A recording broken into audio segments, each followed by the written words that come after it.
Hello, everybody. Welcome into Sports by GSMC Podcast Network. I am your host, Jeremy Lapidus. Today is Monday, October 7th. If you are, we have a big show for you today. Wild weekend in college football. Huge upsets all across the board. The number 1 team in the nation, the number 4 team in the nation, the number 9 team in the nation, nearly the number 8 team in the nation, the number 10, the number 11, the number 22. So many college football powerhouses, top-ranked teams went down this weekend. It was chaos. We're going to talk about all of that, where it leaves us in the state of college football about halfway through the season now, as well as taking a look at some of the NLDS series in baseball. And, of course, the NFL Week 6, previewing Monday Night Football as well. But before we get into any of that, remember, if you would like to be an even bigger part of the show than you already are, all you need to do is go to gsmcpodcast.net. Or, if you are on YouTube, you can use that super chat feature. If you do either of those two things, a message should pop up on the bottom of the screen for you, me, and everybody else around the world to see. If you do have a burning question about sports, anything at all that you would like to ask, go and throw that in the comments. Throw it in the chat. I will get to it as soon as I possibly can. I appreciate everybody so much for sticking around, talking some sports with me here on a beautiful Monday, October 7th. But like I was saying, we are going to get into a little bit of college football. Crazy Saturday. Definitely the wildest one of the season so far. It was supposed to be the tamest one. This was supposed to be the apple-picking weekend, you know? You go out, there's only one top 25 matchup. Great matchup, by the way. Mizzou falls at the hands of Texas A&M. Texas A&M absolutely dismantles Mizzou. Reminds everyone that they are, in fact, for real teetering on the edge of being a good or a bad team. Mizzou takes a big tumble there, losing 41-10. You can't do that if you are Mizzou, a team that was already struggling a little bit. They had found ways to win, but they had lost a lot. They had lost a lot of their, I guess, prestige coming into this game. They had almost lost to Vandy, who, that's the headliner there, right? Vandy takes out Alabama, the number 1 team in the nation, 1 week after Alabama takes out Georgia, who came in as one of the best teams in the nation. That was a wild win. Vanderbilt's first win versus an AP top 5 opponent in their program history. They came in 0-60, now 1-60. Diego Pavia, I mean, this Vandy team, they just play everybody close. And that is an incredible skill to have. This is a embarrassing loss if you're Alabama. Already so many people, after praising Kalen DeBoer after week 1, after the Georgia win last week, they've completely turned tables on him. You lose to Vandy, you lose all that respect you've just gotten for beating Kirby Smart in Georgia. That is an insane victory. Obviously, Vandy always has been, for the longest time, the punching bag of the SEC, the punching bag for these top teams like Alabama. Now they lose here. And it's turned the entire college football world upside down. I know when we're looking at top 25 rankings, the AP came out, and it's a bit of an interesting list, right? I know when I was making mine, it'll be up tomorrow, we'll be going over that. It was weird because of everything that happened. 4 top 10 teams losing, a 5 top 15 teams losing, 6 top 25 teams losing, only one of those teams losing to a ranked opponent. This was a wild week in college football, and it's almost impossible, I think, to get a perfect ranking. But you take a look at where it is. Starting off in Alabama, I mean, the AP poll has them ahead of Georgia, right? The AP poll has them, behind Georgia, which head-to-head, it gets a little dicey here. But now that you've played 6 games, you have to start looking at the full resume, and I know some people don't like that argument. It's an interesting one. Chaos happened this week. But getting back to that game, Vanderbilt played great football. This wasn't a thing of Alabama beating itself. Vanderbilt came in, and they actually deserved to win this game. There's lots of upsets that you can talk about all the time. Plenty happened this week where you can say, hey, the team that got upset, they beat themselves. They didn't get beat. They beat themselves. Vanderbilt beat Alabama. Obviously, all the fun of carrying their goalpost down Broadway to the river, throwing it in, it's crazy to see. But Alabama wasn't the only SEC school to fall. Number 4, Tennessee also takes a bit of a tumble here. Tennessee falls to Arkansas. And Arkansas is a team that, when you talk about chaos, as this week has been, it only makes sense that Arkansas was in the middle of it.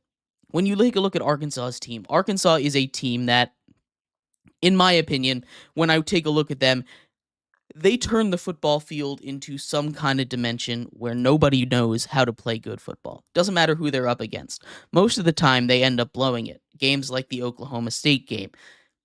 In this game against Tennessee, they end up finding a way to win here at the end.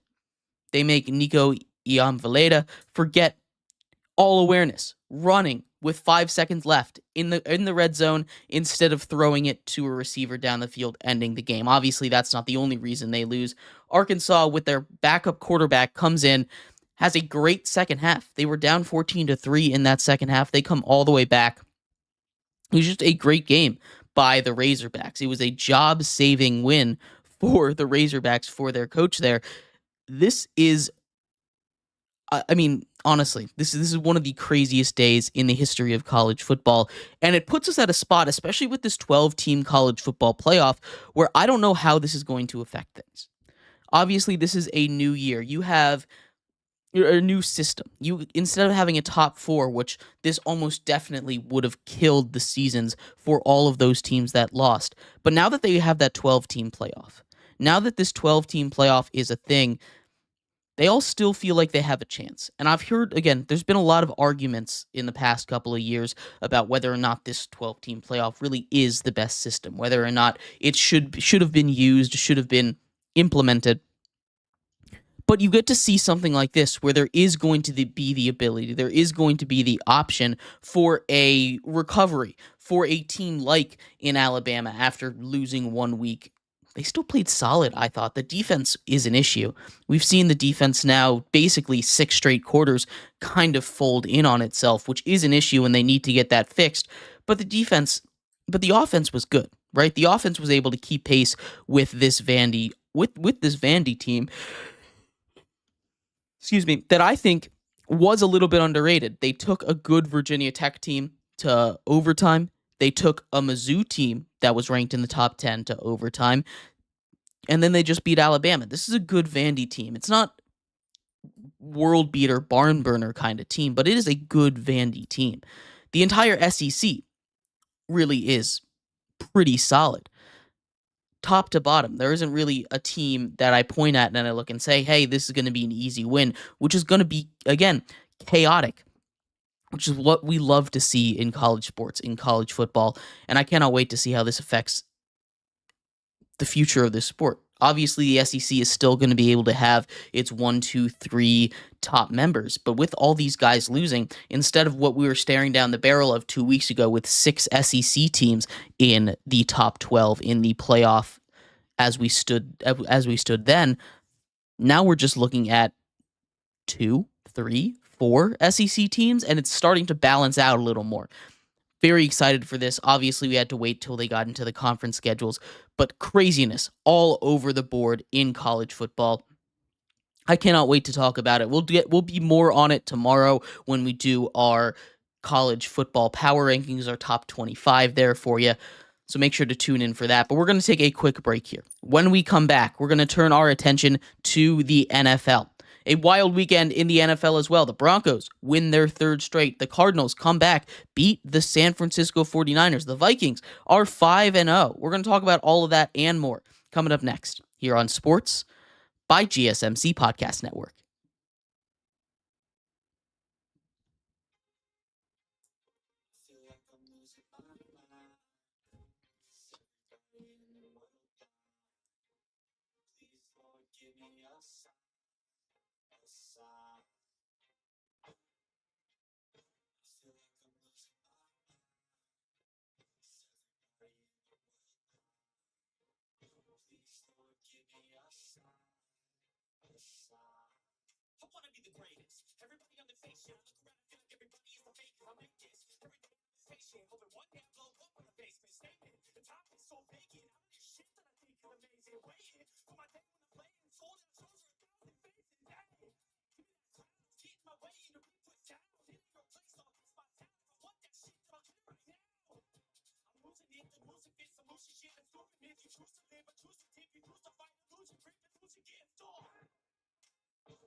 Welcome back to Sports by GSMC Podcast Network. I'm your host, Jeremy Lapidus. Today is Monday, October 7th. If you are just tuning in, we just went over a lot of the college football craziness from last weekend. In this segment, we're going to take a look at the NFL, talk about all of the updates, where teams stand after another week of upsets in the NFL. But before we do that, remember, if you would like to be an even bigger part of the show than you already are, all you need to do is go to gsmcpodcast.net.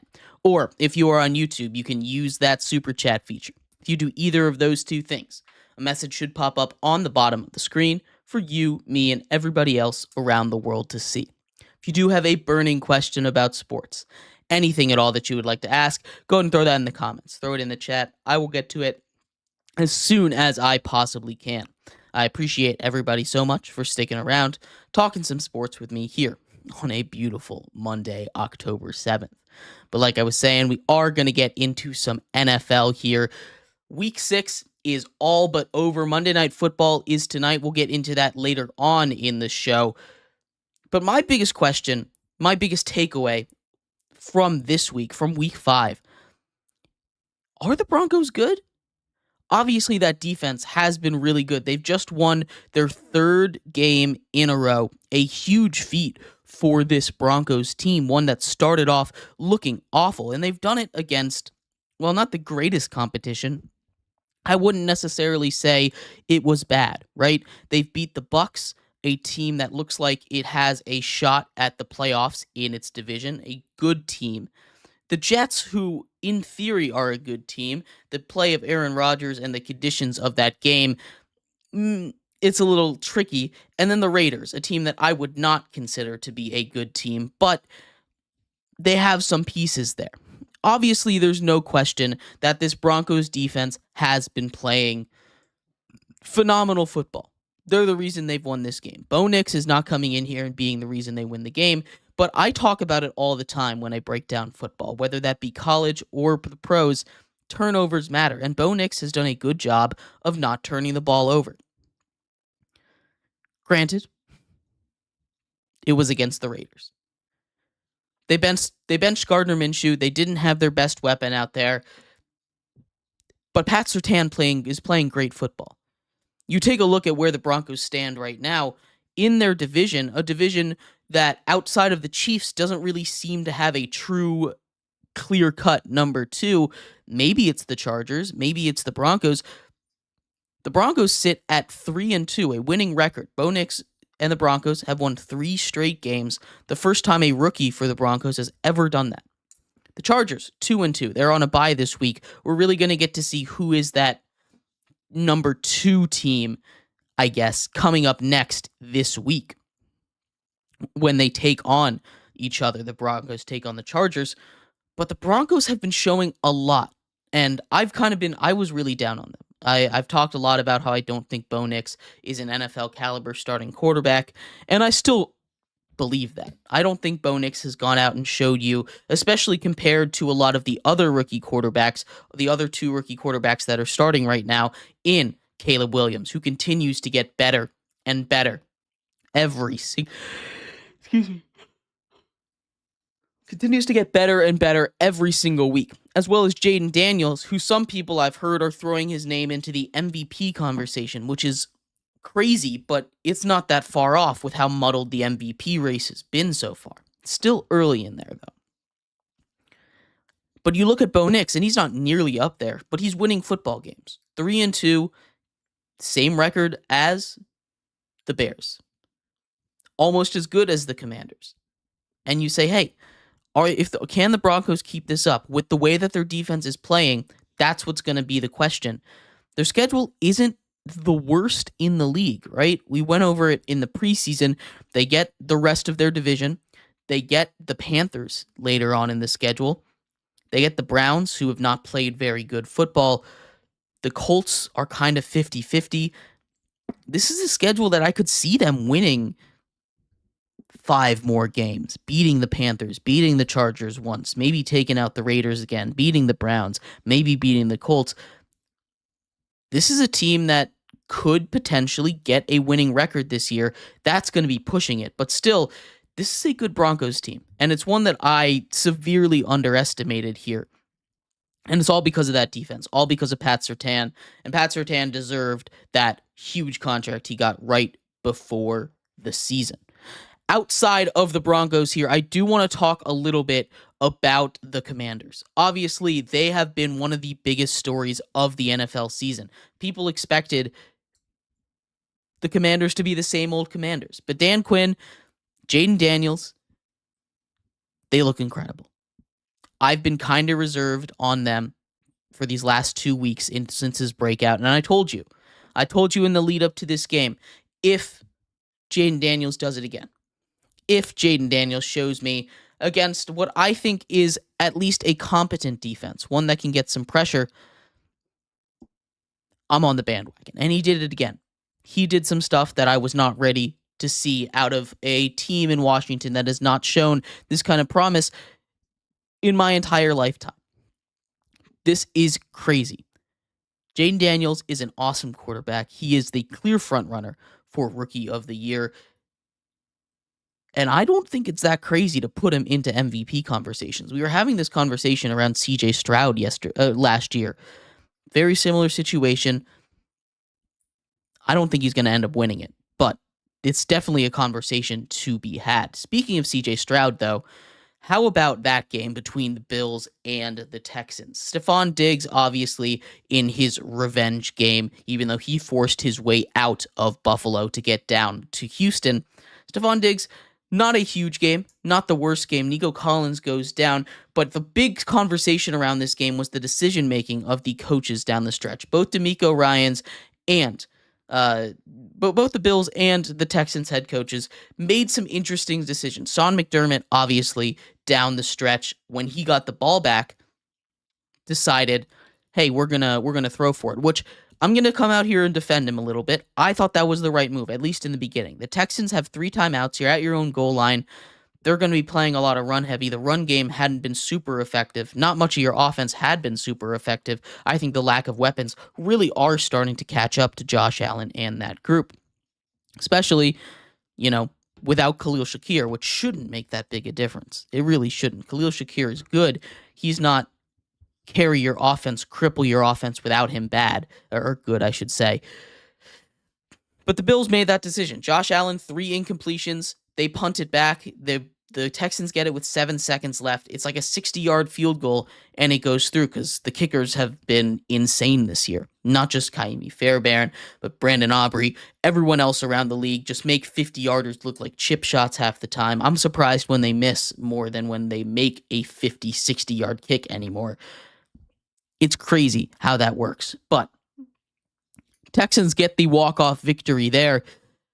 But on the Texans side, before the Bills got the ball back and made that decision when they went 3 and out, the Texans, with 3 timeouts there, in field goal range, decide to drop back to pass, and they end up getting a intentional grounding penalty. That intentional grounding penalty pushes them out of field goal range and sets up that whole situation for the Bills. So back to back kind of weird decisions from these coaches, and I don't expect the coaches to be perfect. Obviously, it worked out for DeMeco Ryans and the Texans there, but it's not going to work out every time. That's one of those things where, hey, I know worst comes to worst, you assume you're going to overtime, and overtime with both of these teams, I think would have been incredibly entertaining to watch.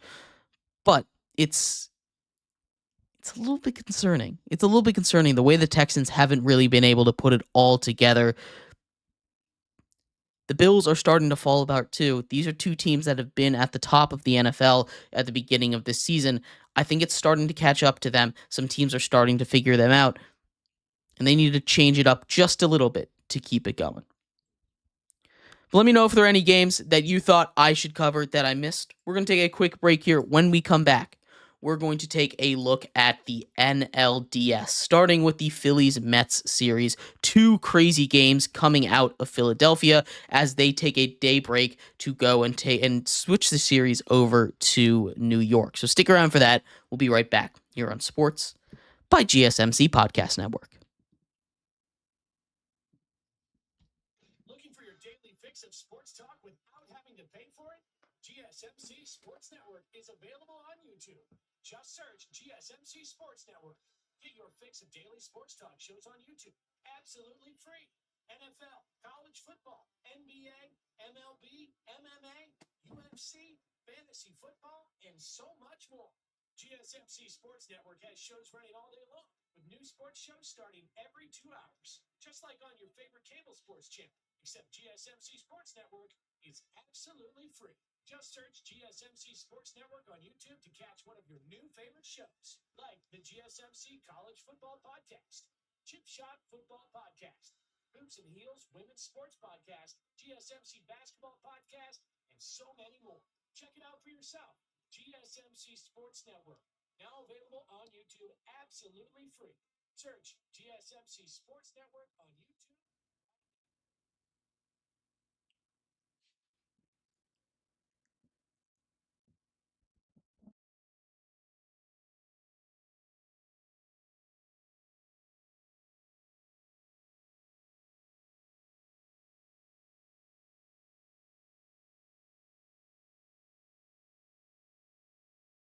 All about the NFL as well as the college football recap from earlier on in the weekend.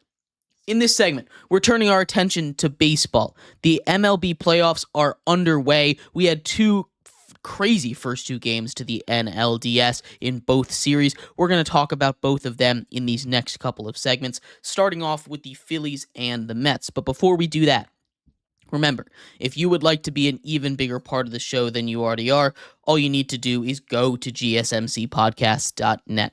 Leave a tip or donation with a message in it. That message should pop up on the bottom of the screen for you, me, and everybody else around the world to see. If you do have a burning question about sports, anything at all that you would like to ask, go ahead and throw that in the comments. Throw it in the chat. I will get to it as soon as I possibly can. I appreciate everybody so much for sticking around, talking some sports with me here on a beautiful Monday, October 7th. But like I was saying, we are going to get into the MLB here just a little bit. The Mets and the Phillies in back-to-back games have done theater magic. In game one, the Mets 1 for 21 off of the starting pitching.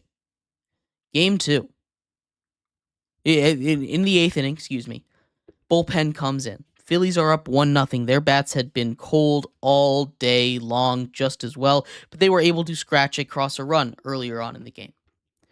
The Mets tear apart that Phillies bullpen, a Phillies bullpen that is much upgraded after the earlier on